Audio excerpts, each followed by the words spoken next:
Hello friends, Radhe Radhe. स्वागत है आपका एनपी फार्मा एकेडमी के अंदर।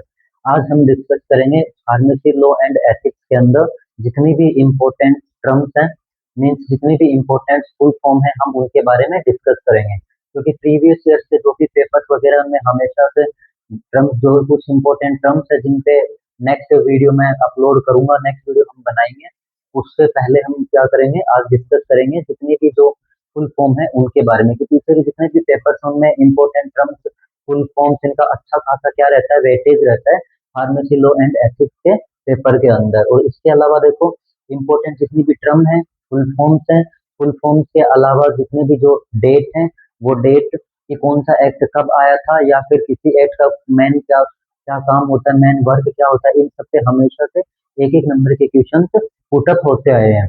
तो आज हम डिस्कस करेंगे जितनी भी फुल फॉर्म है उन फुल फॉर्म्स के बारे में डिस्कस करेंगे कि इंपॉर्टेंट इंपॉर्टेंट जो फुल फॉर्म है। वैसे तो फुल फॉर्म बहुत सारी है फार्मेसी लॉ एंड एथिक्स के अंदर, बट हम डिस्कस करेंगे जो इंपॉर्टेंट है एग्जाम के पॉइंट ऑफ व्यू से, उन्हीं के बारे में हम डिस्कस करेंगे। और ना कि ओनली हम फुल फॉर्म देखेंगे, कौन सी फुल फॉर्म कौन से चैप्टर से रिलेटेड है और उसका क्या मतलब होता है, हम एक्सप्लेनेशन के साथ में हम पढ़ेंगे। तो क्लास को स्किप नहीं करना है, लास्ट तक क्लास में मेरे साथ आपको बने रहना है। ठीक है, तो आओ हम स्टार्ट करते हैं। आ जाओ भाई, स्टार्ट करते हैं। तो फर्स्ट हम देखते हैं full form university grant commission, UGC. UGC की फुल फॉर्म क्या होगी, देखो भाई, यू से यूनिवर्सिटी। कैसे आपको आइडिया लगाना है कि जैसे कि आप लोग क्या कर रहे हो, टीचिंग कर रहे हो, तो टीचिंग कर रहे हो तो किसी न किसी यूनिवर्सिटी के अंडर में आप काम कर रहे हो, वर्क कर रहे हो, मीन्स आप क्या कर रहे हो, स्टडी कर रहे हो, है ना, सीधा सा बोलूँ तो यहाँ पे आपको कंफ्यूज नहीं होना है कि यूजीसी, यू का मतलब क्या हो सकता है, ठीक है, और जी का मतलब क्या है, ग्रांट हो गया, और सी का मतलब कमीशन। तो यूनिवर्सिटी से आप टीचिंग कर रहे हो, उससे जोड़ करके ऐसे पढ़ना है। यूजीसी का मतलब होता है यूनिवर्सिटी ग्रांट कमीशन।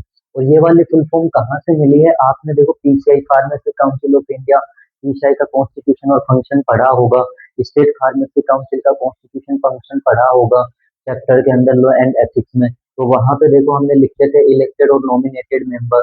तो इलेक्टेड मेंबर के अंदर हमने लिखा था कि एक member elected by the UGC, एक member elected by the AICTE, ऐसे लिखा था ना। तो ये वहां से लिया गया है। तो यूजीसी क्या है, यूनिवर्सिटी ग्रांट कमीशन, यूजीसी की फुल फॉर्म होगी। नेक्स्ट बात करते हैं हम पीसीआई की, फार्मेसी काउंसिल ऑफ इंडिया। ये तो आपको भी पता होगा कि पीसीआई की फुल फॉर्म क्या होगी, फार्मेसी काउंसिल ऑफ इंडिया। और पीसीआई को हम क्या बोल सकते हैं, सेंट्रल काउंसिल। पीसीआई को हम सेंट्रल काउंसिल भी बोल सकते हैं, ठीक है। अब देखो एसपीसी का मतलब क्या है, state pharmacy council. Okay, state pharmacy council. PCI का मेन रोल क्या होगा, पीसीआई का मेन रोल होता है कि सेंट्रल लेवल पे जो भी कोई फार्मासिस्ट है, उसका जो रजिस्टर है, सेंट्रल रजिस्टर में उसका नाम क्या करना, रजिस्टर्ड करना, मेंटेन करना सेंट्रल रजिस्टर को। और सेंट्रल लेवल पे क्या करना, एजुकेशन रेगुलेशन को मेंटेन करना। अब आप हम ये भी पढ़ेंगे कि पीसीआई का मेन वर्क क्या होता है, कि कंट्री के अंदर एजुकेशन और रेगुलेशन है उनको क्या करना, मेंटेन करना। ठीक है, मेन काम यही होता है पीसीआई का, एजुकेशन रेगुलेशन। ये वाला क्वेश्चन पूछा भी गया था, फिल इन द ब्लैंक्स के अंदर आया था। दूसरा है स्टेट फार्मेसी काउंसिल, एसपीसी की फुल फॉर्म होगी state pharmacy council. State pharmacy council का मेन वर्क क्या होता है, एजुकेशन रेगुलेशन को कंट्रोल करना, बट किस लेवल पर, स्टेट लेवल पर मेंटेन करना। और क्या वर्क होता है स्टेट फार्मेसी काउंसिल का, कि आप अभी डिग्री डिप्लोमा कर रहे हो तो आपका रजिस्ट्रेशन कहाँ होगा, आफ्टर कंप्लीशन दियर कोर्स, आपका कोर्स कंप्लीट होने के बाद रजिस्ट्रेशन कहाँ होगा, आपका सबसे पहले नाम लिखा जाएगा फर्स्ट रजिस्टर के अंदर। और वो फर्स्ट रजिस्टर कौन मेंटेन करता है, रजिस्टर ट्रिब्यूनल मेंटेन करते हैं, है ना। क्योंकि फिर प्रिपेयर कौन करता है, रजिस्टर स्टेट गवर्नमेंट प्रिपेयर करती है, और मेंटेन कौन करेगा, स्टेट फार्मेसी काउंसिल, है ना। तो स्टेट फार्मेसी काउंसिल का मतलब होता है क्या, स्टेट के अंदर जो भी फार्मेसी का एजुकेशन रेगुलेशन है उसको स्टेट लेवल पे क्या करना, मेंटेन करना। अब देखो बहुत सारी टर्म्स है, फर्स्ट रजिस्टर क्या होगा, सेंट्रल रजिस्टर क्या होगा, जेनरिक ड्रग, ब्रांडेड ड्रग, बहुत सारी ऐसी टर्म्स भी हैं फुल फॉर्म के अलावा जो लो एंड एथिक्स में पूछी जाती हैं। बहुत सारे इंपॉर्टेंट इंपॉर्टेंट ऐसे आपके एक्ट भी आएंगे जिनकी सीधी डेट पूछी जाती है ना। तो हम जैसे कि आज मैं रिप्रेजेंट कर रहा हूँ आपके सामने इम्पोर्टेंट जो भी फुल फॉर्म है, वो फुल फॉर्म विद एक्सप्लेनेशन के साथ। ऐसे ही हम नेक्स्ट क्या करेंगे, नेक्स्ट क्लासेस बनाएंगे किस पे रिप्रेजेंट करूंगा आपके सामने, इंपॉर्टेंट एक्ट लेके आऊंगा, इंपॉर्टेंट जो भी डेफिनेशन से जो इम्पोर्टेंट टर्म्स हैं उनके बारे में भी डिस्कस करेंगे, है ना, और डेट के बारे में भी डिटेल से भी एक्सप्लेनेशन हम डिस्कस करेंगे। अब उसके बाद में आता है CPCSEA। CPCSEA थोड़ा सा देखने में आपको ओड लग रहा है, लेकिन इतना भी अजीब नहीं है। सी का मतलब क्या है, कमेटी। अब देखो मोस्टली थोड़ा सा आपको कॉमन सेंस लगाना है कि लॉ एंड एथिक्स के अंदर नॉर्मली या तो सी का मतलब हम कंट्रोल लेते हैं, या फिर सी का मतलब हम क्या देखते हैं कि सी से क्या हो सकता है, कोई कमेटी हो सकती है। वो डिपेंड करेगा कि मतलब कितनी बड़ी फुल फॉर्म है, उस पे क्या लिखना होगा। थोड़ा बहुत आपने कंसेप्ट क्लियर होंगे, आपकी क्लासेस ली होंगी आपने, तो ये जज कर पाओगे। तो सी से कंफ्यूज नहीं होना, या तो कंट्रोल होगा या फिर क्या होगा, कोई ना कोई कमेटी होगी, है ना। तो committee for the purpose of control and supervision of experimental experimental animals, ठीक है। CPSCA क्या है, एक कमेटी है। और आप ऐसे याद करो कि CPSCA, बाकी फुल फॉर्म तो शॉर्ट में ये फुल फॉर्म थोड़ी सी बड़ी है, तो आप ऐसे याद कर लेना, फुल फॉर्म एक ही बड़ी थी, कौन सी, CPSCA। जो कि CPSCA क्या थी, एक कमेटी थी, एक पर्पज के लिए बनाई गई थी। तो कमेटी से क्या हो गया, सी से कमेटी, पी से क्या हो गया, पर्पज हो गया, और सी से मैंने बोला कंट्रोल। तो देखो कमेटी कंट्रोल दो ही वर्ड है, बस सी से मोस्टली काम में लेते हैं हम लॉ एंड एथिक्स के अंदर। एंड सुपर, ऐसे सुपरविजन ऑफ एक्सपेरिमेंट एनिमल। फिर आपको ऐसे याद करना, ये कमेटी थी, उसका पर्पज था कंट्रोल करना। किसको कंट्रोल करना, जो भी एनिमल्स हैं उन पे हम एक्सपेरिमेंट कर रहे हैं। सीधा सा मतलब ये मीन्स ये है कि जो भी एनिमल है, हम कोई भी मेडिसिन प्रिपेयर करते हैं, तो एज ए एनालिसिस मेडिसिन का टेस्ट करने के लिए हम क्या करते हैं, क्लिनिकल ट्रायल करते हैं। तो क्लिनिकल ट्रायल करने के लिए ह्यूमंस पे ड्रग अप्लाई करने से पहले हम क्या करते हैं, एनिमल्स पे हम ड्रग अप्लाई करके देखते हैं, एक्सपेरिमेंट करके देखते हैं। तो जो भी एनिमल्स हम एक्सपेरिमेंट करने के लिए, जिन भी एनिमल्स को हम ब्रीडिंग कर रहे हैं, पाल रहे हैं, है ना, उनको क्या करें, उन एनिमल्स पे जो हम एक्सपेरिमेंट कर रहे हैं, तो उस एक्सपेरिमेंट पे कंट्रोल हो और सुपरविजन में, देख रेख के अंदर वो वर्क हो। इसलिए ये कमेटी बनाई गई थी, ठीक है। तो committee for purpose of control, क्यों बनाई गई थी कमेटी, कंट्रोल करने के लिए और सुपरविजन के लिए, देख रेख के लिए। कौन से एनिमल, ऐसे एनिमल जिनका हम क्या कर रहे हैं, एक्सपेरिमेंट करने के लिए, जिन एनिमल का हम यूज कर रहे हैं, उन एनिमल को कंट्रोल करने के लिए और सुपरविजन के लिए ये वाली कमेटी बनाई गई थी, CPCSEA। फिर बात करते हैं IAEC, institutional animal ethical committee. अब इसमें क्या है, इंस्टीट्यूशनल एनिमल एथिकल कमेटी। ये कमेटी किस लेवल पे बनाई गई थी कि भाई इंस्टीट्यूशन के अंदर हम कोई भी एनिमल है प्रैक्टिकल करने के लिए और प्रैक्टिकल परफॉर्म करने के लिए काम में ले रहे हैं, उनको कंट्रोल करने के लिए। तो IAEC, ये देखो CPCSEA, IAEC, ये दोनों फुल फॉर्म कहाँ से हैं, एनिमल एक्ट से हैं, जो कि एनिमल एक्ट कब आया था, 1960 के अंदर आया था, है ना। तो IAEC, institutional animal ethical committee. फिर बात करते हैं हम FSSAI, food safety and standard authority of India. ये तो आपको भी पता है, एफ से फूड, एस से सेफ्टी, एस से स्टैंडर्ड, ए से अथॉरिटी ऑफ इंडिया।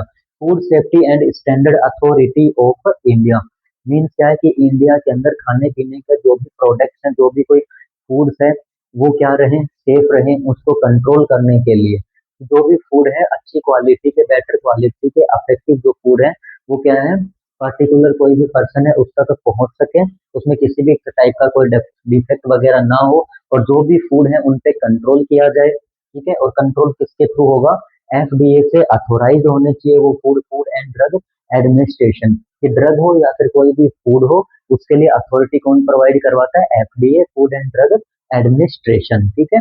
तो FSSAI की फुल फॉर्म क्या होगी, food safety and standard authority of India. फिर बात करते हैं NPPA, National Pharmaceutical Pricing authority. National Pharmaceutical Pricing authority, इसमें क्या किया जाता है कि कोई भी ड्रग है, उन ड्रग का प्राइस फिक्स किया जाता है, ठीक है। नेशनल फार्मास्यूटिकल प्राइसिंग अथॉरिटी, कि कोई भी ड्रग है उसका हम क्या करते हैं, प्राइस फिक्स करते हैं। और प्राइस फिक्स किस किस बेस पे प्राइस फिक्स करते हैं, हम रिटेल बेस पे प्राइस फिक्स करते हैं। रिटेल बेस के अलावा होलसेल बेस पे कितना प्राइस होगा, मैन्युफैक्चरिंग बेस पे, सीलिंग प्राइस, मार्केट बेस पे प्राइस। ये तो टाइप है प्राइस फिक्स करने के। सीधा सा मतलब यही है, नेशनल फार्मास्यूटिकल प्राइसिंग अथॉरिटी की। ये अथॉरिटी क्या करती है, कोई भी फार्मास्यूटिकल ड्रग है उसका प्राइस फिक्स करने के लिए काम में लेंगे, है ना। फिर बात करते हैं NLEM, national list of essential medicine. NLEM means क्या होगा, national list of essential medicine. अभी देखो NPPA, NLEM, FSSAI और IAEC, ये इंपॉर्टेंट टर्म्स हैं, जितने मैंने जो टर्म्स लिखी हैं आपके सामने रिप्रेजेंट किया, उनमें से भी ये इंपॉर्टेंट टर्म्स हैं, तो इनको तो बिल्कुल भी आपको क्या करना है, लेफ्ट नहीं करना है। तो national list of essential medicine, तो national list of essential medicine का मतलब क्या था कि जब ड्रग का प्राइस फिक्स किया गया था, तो सारी ड्रग का नहीं भी, तो ऐसे ड्रग का प्राइस फिक्स किया गया था जिनको national list of essential medicine में इंक्लूड किया गया था, उन्हीं ड्रग का प्राइस फिक्स किया गया था। अब national list of essential medicine क्या होती है कि एक लिस्ट होगी जिसमें जो भी असेंशियल मेडिसिन है, कि कहीं पे कोई भी पर्टिकुलर कोई भी पर्सन है जिस कम्युनिटी में रह रही है कोई पॉपुलेशन, वहां पे क्या है रोजमर्रा के काम की जो भी मेडिसिन है, मीन्स मैं बोलूँ तो जो असेंशियल मेडिसिन है, इमरजेंसी की मेडिसिन के एटलीस्ट जहाँ पर कोई भी पर्सन रह रहा है जिस भी कम्युनिटी के अंदर, डेली रूटीन के यूजेस की जो ड्रग है ना, वो क्या है एटलीस्ट उनको कम से कम वो वाली ड्रग, तो सारी ड्रग भी नहीं, हर सर्विस या अवेलेबल नहीं भी हो पाए, तो एटलीस्ट ऐसी ड्रग जो कि डेली रूटीन में काम में लेते रहते हैं, इमरजेंसी की मेडिसिन है कुछ, या फिर कोई नॉर्मल मेडिसिन जिनका यूज हमेशा होता ही रहता है, जिस भी कोई कम्युनिटी है वहां पे पर्टिकुलर कोई पॉपुलेशन रह रही है उनके थ्रू, तो उनको क्या है सही टाइम पे, फिक्स प्राइस पे, सही प्राइस पे, सही टाइम पे और सही क्वालिटी की और सही सर्विसेज हेल्थ से रिलेटेड अवेलेबल हो सके, उसलिए क्या किया गया, ऐसी दवाइयाँ जिनकी नीड होती रहती है उनको उनकी एक लिस्ट बनाएगी और उनका प्राइस फिक्स किया गया, सिर्फ इसीलिए कि भाई जिस भी कम्युनिटी में कोई भी रह रहा है, कोई भी पॉपुलेशन रह रही है, उस पॉपुलेशन को सही टाइम पे राइट क्वांटिटी में राइट क्वालिटी की अच्छी हेल्थ सर्विसेज भी और जो मेडिसिन है वो अवेलेबल हो सके। ठीक है, अब बात करते हैं हम डीपीसीओ की, drug Price Control order. Drug Price Control order, तो ड्रग प्राइस कंट्रोल ऑर्डर क्या करता है, ड्रग का प्राइस फिक्स करता है, ड्रग प्राइस कंट्रोल ऑर्डर, इसके अंदर में नेशनल फार्मास्यूटिकल प्राइसिंग अथॉरिटी।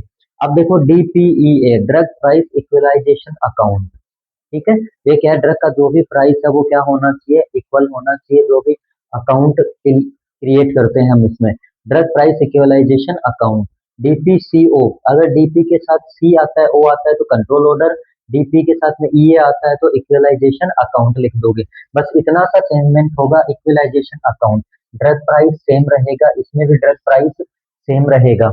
अब हम बात करते हैं मैप की, MAPE, मैप, मैप का मतलब क्या होगा, maximum allowable post manufacturing expenses, कि जब भी कोई भी मेडिसिन बन के तैयार हो जाती है तो तैयार होने के बाद में उस पे जितने भी एक्सपेंसेस, जो भी खर्चा हुआ है बनने के बाद, वो खर्चा भी इंक्लूड होगा जब उसका प्राइस फिक्स हो रहा होगा according to NPPA, National Pharmaceutical Pricing Authority, या फिर ड्रग प्राइस कंट्रोल ऑर्डर की, ड्रग का जो प्राइस है उसको कंट्रोल किया जा रहा है उस टाइम पे क्या है, जो रिटेल प्राइस का एक फॉर्मूला होता है ना, तो रिटेल प्राइस का फॉर्मूला आपने देखा होगा, तो रिटेल प्राइस का फॉर्मूला क्या है, जो भी फॉर्मूला होगा रिटेल प्राइस का, उस फॉर्मूले के अंदर क्या आता है, MAPE, maximum allowable post manufacturing expenses होगा। ठीक है, तो जो मैन्युफैक्चरिंग के बाद जो भी खर्चे लगे हैं ना, वो भी हम इसमें क्या करते हैं, इंक्लूड करते हैं। ठीक है, देखो मैं फॉर्मूला क्या होता है, PC plus PM plus CC plus और PM plus CC plus CC और MC, है ना, यही तो होता है, PC PM CC MC plus MAPE, map, इस तरीके से जो फॉर्मूला होता है रिटेल प्राइस का, उस रिटेल प्राइस के अंदर मेप का मतलब क्या होता है, maximum allowable post manufacturing expenses. ठीक है, उसके बाद में हम बात करते हैं MTP। MTP की फुल फॉर्म होगी medical termination of pregnancy, medical termination of pregnancy की, प्रेगनेंसी को पोस्टपोन करने के लिए, प्रेगनेंसी को टर्मिनेट करते हैं हम, वो उसके बारे में हम स्टडी करते हैं, मेडिकल टर्मिनेशन ऑफ प्रेगनेंसी की जो, और भाई ये कहाँ से आया है, जो आपका चैप्टर है MTP, medical termination of pregnancy की, जो भी मेडिकल है, जो वुमेन है, वुमेन की हेल्थ, जो प्रेग्नेंट वुमेन है, प्रेग्नेंट वुमेन की और चाइल्ड की जो हेल्थ है वो बेहतर रहे, अगर उनका टर्मिनेशन करना है तो termination registered, medical registered practitioner के थ्रू ही टर्मिनेशन किया जाए, कितनी वीक की प्रेगनेंसी है, इन सब चीजों को क्या करके विजन करके फिर टर्मिनेशन किया जाए, है ना। उसके बाद में आता है RMP। RMP का मतलब होता है रजिस्टर्ड मेडिकल प्रैक्टिशनर, जिसके पास मेडिकल प्रैक्टिस करने का लाइसेंस होगा, RMP, तो रजिस्टर्ड मेडिकल प्रैक्टिशनर। बात करते हैं CDSCO की, Central Drug Standard Control Organization. Central level पे ड्रग का जो भी स्टैंडर्ड है उसको कौन कंट्रोल करेगा? CDSCO, Central Drug Standard Control Organization. कि सेंट्रल लेवल पे ड्रग की मैन्युफैक्चरिंग, इंपोर्ट, एक्सपोर्ट और सेलिंग, डिस्ट्रीब्यूशन, ये सारी जो भी प्रोसेस है उन सबको कंट्रोल कौन करता है? Central Drug Standard Control Organization. फिर बात करते हैं कि Central Drug Standard Control Organization तो क्या है? एक ऑर्गेनाइजेशन है। अब इसमें जो भी कोई पोस्ट होगी वो कौन सी पोस्ट होगी? DCGI, drug controller general of India. तो DCGI का मतलब क्या होता है? Drug controller general of India. इस सेंट्रल लेवल पे जो मैंने बताया है, ड्रग की manufacturing, selling, distribution, import, export, इनको कंट्रोल कौन करेगा? कौन सी बॉडी करेगी? एग्जीक्यूटिव बॉडी करेगी, drug controller general of India, DCGI, drug controller general of India. फिर बात करते हैं class, central licensing approval authority, CLAA, clay, central licensing approval authority. कि ड्रग की मैन्युफैक्चरिंग के लिए, सेलिंग के लिए सेंट्रल लेवल पे जो भी लाइसेंस प्रोवाइड करवाने का जो वर्क है वो किसका होगा? सेंट्रल लाइसेंसिंग अथॉरिटी का वर्क होगा। IPC, इंडियन फार्माकोपिया कमीशन, ये आपको याद रखना है भाई कि IPC का मतलब क्या होगा? Indian pharmacopoeia commission. GRP का मतलब गुड रेगुलेटरी प्रैक्टिस और GPP का मतलब गुड फार्मेसी प्रैक्टिस। ठीक है, कि इंडिया के अंदर जो रेगुलेशन, जो भी प्रैक्टिस रेगुलेट की गई वो अच्छे से हो सके, फार्मेसी की प्रैक्टिस है वो भी अच्छे से हो सके। जैसे कि आप पढ़ते हो गुड मैन्युफैक्चरिंग प्रैक्टिस जो पढ़ते हैं कि सेफ, तो सेफ जो ड्रग जो भी मैन्युफैक्चरिंग हो रही है ड्रग की वो क्वालिटी बेस्ड हो, एफिशिएंसी बेस्ड हो, इफेक्टिव हो, सेफ रहे और अच्छे से मतलब प्रोसेस हो उसके प्रोडक्शन की, इसलिए गुड मैन्युफैक्चरिंग प्रैक्टिस असेंशियल होती है। वैसे ही क्या है, GRP की फुल फॉर्म होगी गुड रेगुलेटरी प्रैक्टिसेस, GPP की फुल फॉर्म होगी गुड फार्मेसी प्रैक्टिसेस और PMR की फुल फॉर्म होगी पेशेंट मेडिकेशन रिकॉर्ड। कि कोई भी पेशेंट है जिसको हमने मेडिसिन प्रोवाइड की थी एज ए फार्मासिस्ट, तो उसकी जो बैक हिस्ट्री है या फिर जो भी रिकॉर्ड है वो क्या करना? मेंटेन करना। ठीक है, तो हमने एटलीस्ट 20 जो फुल फॉर्म थी वो डिस्कस कर ली है, मे बी आपको अच्छे से समझ में आ गया होगा। ओके, अब हम देखते हैं हमारी नेक्स्ट जो बच्चे कुछ जो भी टर्म्स हैं वो और देख लेते हैं फुल फॉर्म। अब हम बात करते हैं DTAB, यहाँ से यहाँ तक जो फुल फॉर्म है भाई वेरी वेरी इंपॉर्टेंट है। 29 तक, 21 से 29 तक मैंने बताया ना कि जो भी मैंने रिप्रेजेंट किया उसमें भी सब इम्पोर्टेंट है, हाईलाइटेड है। जैसे कि CDSCO और MPP, मैप, DCGI, क्ले और PMR, पेशेंट मेडिकेशन रिकॉर्ड, और जो ये मार्क लगाए हुए हैं ये वाले, एक ये वाले। इनके अलावा फिर क्या है, ये 6 से 7 टर्म्स हैं, ये भी वेरी वेरी इंपॉर्टेंट टर्म्स हैं। अब देखो DTAB, drug technical advisory board. DTAB क्या है? ड्रग से रिलेटेड जो भी कोई टेक्निकल मैटर होगा उस पर एडवाइस करेगा, किसको? सेंट्रल गवर्नमेंट को और स्टेट गवर्नमेंट को। ड्रग से रिलेटेड जितने भी टेक्निकल मैटर्स हैं उन पे क्या करना? एडवाइस करना। DTAB का मेन काम होता है।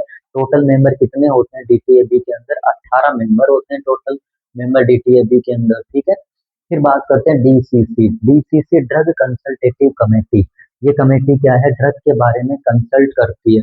DTAB को भी और सेंट्रल गवर्नमेंट और स्टेट गवर्नमेंट तीनों को क्या करेगी? एडवाइस करेगी। ड्रग से रिलेटेड कोई भी मैटर है उन पे कंसल्ट करने के लिए। ठीक है, बात करते हैं NDA, न्यू ड्रग एप्लीकेशन। कि मार्केट के अंदर कोई भी नई ड्रग लेके आनी है, नई ड्रग के बारे में हमें रिसर्च करना है, तो उसके लिए हमें क्या चाहिए? परमिशन चाहिए। तो परमिशन चाहिए होगी तो जो भी लाइसेंसिंग अथॉरिटी जो लाइसेंस प्रोवाइड करवाती है बॉडी है, उसको हम क्या करेंगे? एप्लीकेशन लिख के देंगे, है ना। तो न्यू ड्रग एप्लीकेशन, NDA का मतलब क्या? नई ड्रग के लिए अप्लाई करना। अगर NDA के A लग जाएगा तो A से बस एक ही वर्ड याद रखना आप, एब्रीविएटेड, बस एब्रीविएटेड न्यू ड्रग एप्लीकेशन। ठीक है, NDA का मतलब न्यू ड्रग एप्लीकेशन और ANDA लग जाएगा तो एब्रीविएटेड नाम जुड़ जाएगा, बाकी सेम रहेगा। INDA में क्या जुड़ जाएगा? आई जुड़ जाएगा, बाकी सेम रहेगा बस। NDA new drug application, ANDA abbreviated new drug application और INDA इन्वेस्टिगेशन नाम लग जाएगा बस। एक में कुछ नहीं है, न्यू ड्रग एप्लीकेशन सीधा लिखना है। NDA का मतलब, NDA से पहले A लग गया तो भाई एब्रीविएटेड नाम लिख देना, NDA की जो फुल फॉर्म थी उससे पहले। अगर I लग गया NDA से पहले तो इन्वेस्टिगेशन नाम लिख देना जो NDA की फुल फॉर्म थी उससे पहले। अब हम बात करते हैं एफडीए की, फूड एंड ड्रग एडमिनिस्ट्रेशन। वो मैंने बताया था कि FSSAI से रिलेटेड है ना, कि भाई फूड, जो भी कोई फूड है या फिर कोई ड्रग है, उसके लिए क्या करना, अथॉरिटी प्रोवाइड करवाना, अप्रूवल देना। Food and drug administration.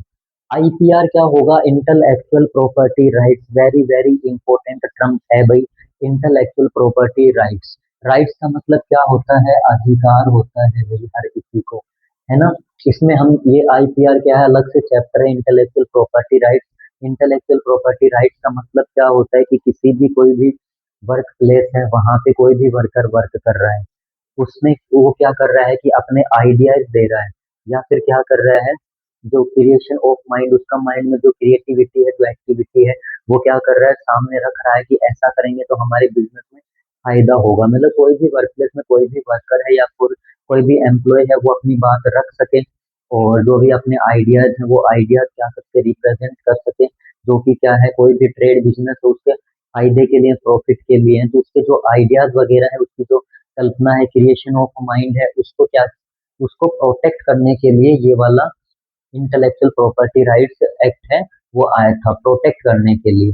जैसे कि मानो सपोज करो भाई कि किसी ने नई इन्वेंशन की है, इन्वेंशन मतलब किसी ने नई रिसर्च की हो, या किसी का कोई नया आइडिया हो, या फिर कोई बिजनेस है, बिजनेस के अंदर क्या प्रॉफिट कमाने के लिए कोई आइडिया, कोई कल्पना कर रहा है, कोई नई रिसर्च की है, तो उसका क्या करना, उसको ऐसे मतलब उसको अवॉइड ना करने की बजाय उसके जो भी क्रिएशन ऑफ माइंड जो आइडियाज है, उनकी क्या करना, रिस्पेक्ट करना, और उनको क्या करने के लिए, उनको इस चीज का पूरा अधिकार है, तो इसके लिए क्या है, उनके जो भी अधिकार हैं, जो भी राइट्स हैं, उनको प्रोटेक्ट करने के लिए ये वाला एक्ट आया था।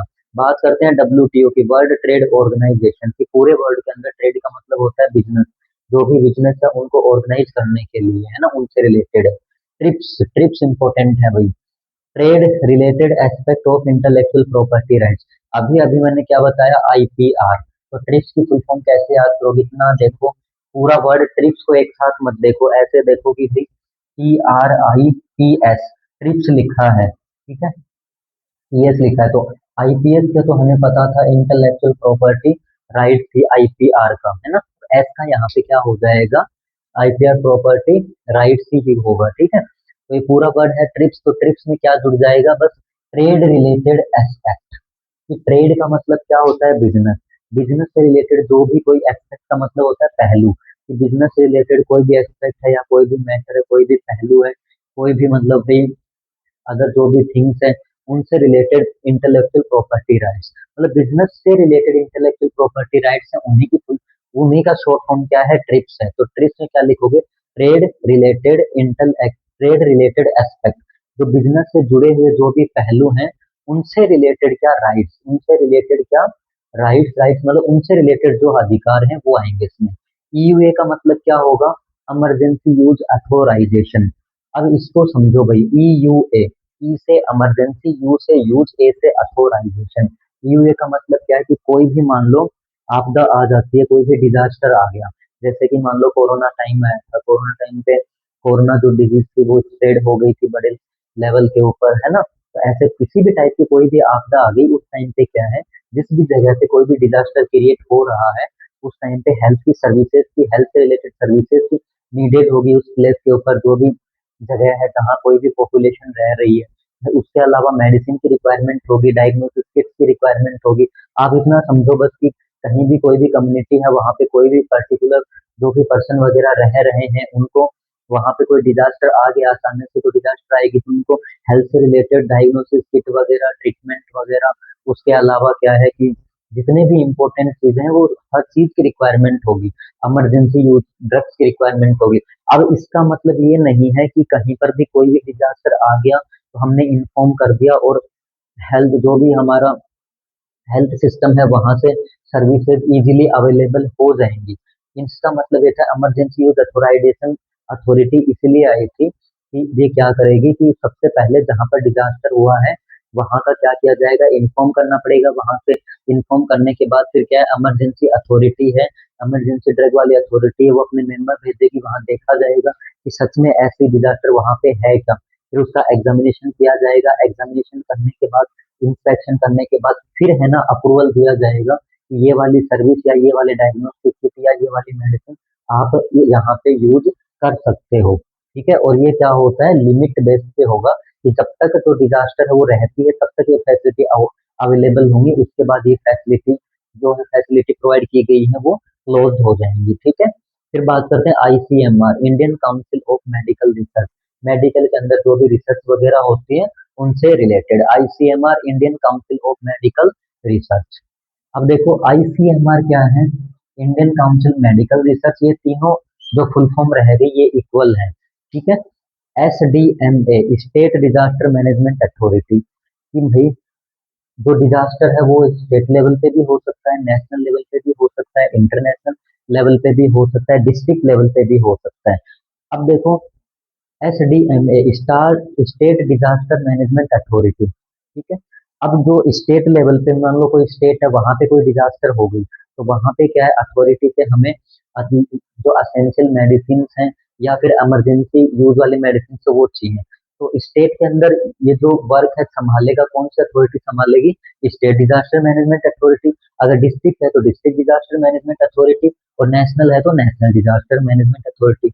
S D M A, S का मतलब स्टेट, डी से डिजास्टर, एम से मैनेजमेंट अथॉरिटी। तो डीएमए सब में है, disaster management authority, disaster management authority. Word कौन सा पकड़ना है हमें, S P N, S D N. ठीक है, डीएमए का मतलब डिजास्टर मैनेजमेंट अथॉरिटी, अगर एस लग रहा है तो state disaster management authority, D लग रहा है तो डिस्ट्रिक्ट डिजास्टर मैनेजमेंट अथॉरिटी, और एन लग रहा है तो नेशनल डिजास्टर मैनेजमेंट अथॉरिटी।